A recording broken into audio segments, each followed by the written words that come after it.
Hi guys, ನಾವಿವತ್ತೊಂದು family ಫಂಕ್ಷನ್ಗೆ ಹೋಗ್ತಾ ಇದ್ದೀವಿ. ಸೊ ನಾನು ರೆಡಿ ಆಗ್ತಾ ಇದ್ದೀನಿ. ಸ್ಯಾರಿ ಡ್ರ್ಯಾಪಿಂಗ್ ಆಗಿದೆ. ಹಾಗೆ ನಾನು ಮೇಕಪ್ಗೆ ಮಾಲಿಯೋ ಲಿಕ್ವಿಡ್ ಫೌಂಡೇಶನನ್ನು ಯೂಸ್ ಮಾಡಿದೆ. ಸ್ವಲ್ಪ ಪೇಂಟ್ ಲುಕ್ ಕೊಡ್ತಾಯಿತ್ತು. That is okay. Grand function ಆಗಿರೋದ್ರಿಂದ ಅಲ್ಲಿಗೆ ಮ್ಯಾಚ್ ಆಯಿತು. ಆ್ಯಂಡ್ ನಾನು ಜ್ಯುವೆಲರೀಸ್ ಎಲ್ಲ ಹಾಕ್ಕೊಳ್ತಾ ಇದ್ದೀನಿ. ಮದನ್ನು ಆಲ್ರೆಡಿ ರೆಡಿಯಾಗಿ ಕೂತಿದ್ದಾರೆ. 30 ಮಿನಿಟ್ಸಿಂದ ಅವ್ರು ನನಗೆ ವೆಯ್ಟ್ ಮಾಡ್ತಾ ಇದ್ದಾರೆ. ನಾನಂತೂ ಎಷ್ಟು ಬೇಗ ರೆಡಿ ಆಗೋಕ್ಕೆ ಸ್ಟಾರ್ಟ್ ಮಾಡಿದರೂ ಕೂಡ ನಂದು ರೆಡಿಯಾಗಿ ಮುಗಿಯೋದೇ ಇಲ್ಲ. ಯಾವಾಗಲೂ ಲೇಟ್ ನಾನು. ಅವರಂತೂ ಯಾವಾಗಲೂ ರೆಡಿಯಾಗಿ 30 ಮಿನಿಟ್ಸ್ ಅವ್ರು 1 ಅವರ್ ವೆಯ್ಟ್ ಮಾಡಲೇಬೇಕು. ಆದರೆ ಅವ್ರಿಗೆ ಬೋರ್ ಆಗಿಬಿಟ್ಟಿರುತ್ತೆ ವೆಯ್ಟ್ ಮಾಡಿ ಮಾಡಿ. ನಾನು ಪುಟಾಣಿಂದ ರೆಡಿ ಮಾಡಿಸಿ ಹೊರಗಡೆ ಹಾಲಲ್ಲಿ ಕೂರಿಸಿದ್ದೀನಿ. ಅವಳು ಟಿ ವಿ ನೋಡ್ತಾ ಇದ್ದಾಳೆ. ಅವಳು ಸಿಂಪಲ್ ವೇರಲ್ಲೇ ಕಂಫರ್ಟೇಬಲ್ ಆಗಿರ್ತಾಳೆ. ಹಾಗಾಗಿ ನಾನು ಅವಳಿಗೆ ಗ್ರ್ಯಾಂಡ್ ಫ್ರಾಕ್ಸ್ಗಳು ಹಾಕೋದಿಲ್ಲ. ಗ್ರ್ಯಾಂಡ್ ಫ್ರಾಕ್ ಹಾಕಿದರೆ ಯಾವಾಗಲೂ ಅಳ್ತಾ ಇರ್ತಾಳೆ. ಫಂಕ್ಷನ್ಗೆ ಬಂದ್ವಿ ಇವಾಗ. ಪುಟಾಣಿ ಹಾಗೆ ಟೆಡ್ಡಿ ಆಟ ಆಡ್ತಾ ಇದ್ದಾರೆ. ಮೊದಲೆಲ್ಲ ಇವರಿಬ್ಬರು ಇಷ್ಟು ಆಟನೇ ಆಡ್ತಿರ್ಲಿಲ್ಲ, ಯಾಕಂದರೆ ಅವ್ರು ಚಿಕ್ಕವರಿದ್ರಲ್ವ. ಇವಾಗ ಸ್ವಲ್ಪ ಇಬ್ಬರು ಕೂಡ ದೊಡ್ಡವರಾಗಿದ್ದಾರೆ. ಇಬ್ಬರು ಕೂಡ ಚೆನ್ನಾಗಿ ಆಟ ಆಡ್ತಾರೆ, ಹಾಗೆ ಜಗಳನೂ ಮಾಡ್ಕೊಳ್ತಾರೆ. ಎಲ್ಲಿ ಓಡ್ತಾ ಇದ್ದಾಳ?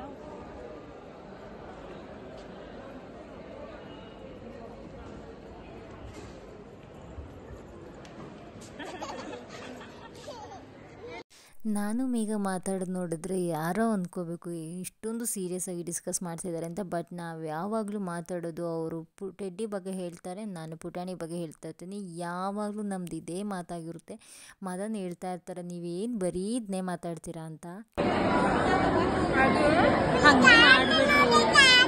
ಊಟ ಮಾಡಿಕೊಂಡು ಡ್ರೆಸ್ ಚೇಂಜ್ ಮಾಡೋಣ ಅಂತ ಹೇಳಿ ಡ್ರೆಸ್ ತೊಗೊಳಕ್ಕೆ ಕಾರ್ ಹತ್ರ ಬಂದ್ವಿ. ಆಲ್ರೆಡಿ ಅಲ್ಲಿ ಒಳಗ ಸೌಂಡ್ ಕೇಳ್ತಾ ಇದೆ. ಸೊ ಇವಾಗ ಡ್ಯಾನ್ಸ್.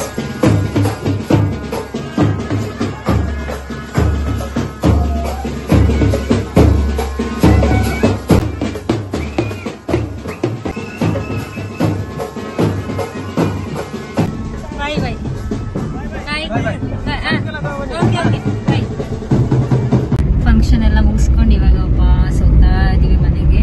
ಪುಟಾಣಿ ನಿದ್ದೆ ಮಾಡ್ಬಿಟ್ಟಿದ್ದಾಳೆ. ಹೇಗಿತ್ತು ಫಂಕ್ಷನ್? ಫುಲ್ ಡ್ಯಾನ್ಸ್ ಮಾಡಿ ಮಾಡಿ ಸ್ವೆಟ್ ಆಗಿ. ಒಂದು 10 ನಿಮಿಷ ಬರ್ತೀವಿ ಅಷ್ಟೇ, ಬಂದು ಹೋಗ್ತೀವಿ. ಟೈಮ್ ಈಗ 7:30 ಆಗಿದೆ. ನಾವಿನ್ನೂ ಮನೆಗೆ ಹೋಗಿಲ್ಲ. ಸ್ವಲ್ಪ ಹೊತ್ತು ಮೇಘ ಅವ್ರ ಮನೇಲಿದ್ವಿ. ಪುಟಾಣಿ ಟೆಡ್ಡಿ ಜೊತೆ ಆಟ ಆಡ್ತಾ ಇದ್ಲು. ಇವಾಗ ಹೊರಟಿದೀವಿ ಮನೆಗೆ. ಇನ್ನು ನಾವು ಮನೆಗೆ ರೀಚ್ ಆಗೋದು 8 o'clock ಆಗುತ್ತೆ. ಇಲ್ಲಿ ಮದನೀಗ ಟೆಡ್ಡಿ ಕೂತಿದ್ದು, ಆದ್ರೂ ಸ್ವಲ್ಪ ಟಯರ್ಡ್ ಆಗ್ತದೆ. ಟೆಡ್ಡಿ ಆರ್ವಿಗೆ ಪೆಟ್ಟು ಕೊಟ್ಲಾ? ಪೆಟ್ಟು ಕೊಟ್ಟ? ಎಷ್ಟು? ಏನ್ ಮಾಡಿದೆ ಪೆಟ್ಟು ಕೊಟ್ಟಿದ್ದಕ್ಕೆ? ಹೋಗ್ಬೇಕು ಇವಾಗ. ಮದನ್ ಬಂದ್ರು, ಇವಾಗ ಮನೆಗೆ ಹೋಗ್ತೀವಿ.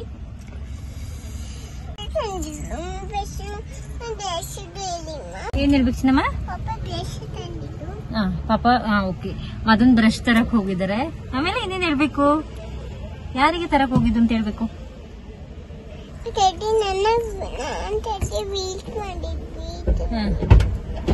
ಮನೆಗೆ ರೀಚ್ ಆಗುವಾಗ 8:30 ಆಗಿತ್ತು. ತುಂಬಾ ಟಯರ್ಡ್ ಆಗಿತ್ತು. ಊಟ ಮಾಡಿ ರೆಸ್ಟ್ ಮಾಡಿದ್ವಿ. ಪುಟಾಣಿ ಬೇಗ ಮಲ್ಕೊಂಡ್ಲು. ಇದು ನನ್ನ ಇವತ್ತಿನ ವ್ಲಾಗ್. ನನ್ನ ವಿಡಿಯೋನ ಯಾರ್ಯಾರು ಹೊಸ್ದಾಗಿ ನೋಡ್ತಾ ಇದ್ದೀರಾ ಎಲ್ಲರೂ ಕೂಡ ಸಬ್ಸ್ಕ್ರೈಬ್ ಮಾಡ್ಕೊಳ್ಳಿ, ಹಾಗೆ ಲೈಕ್ ಮಾಡಿ, ಕಮೆಂಟ್ ಮಾಡಿ. Thank you so much. Support ಮಾಡಿ. Thank you.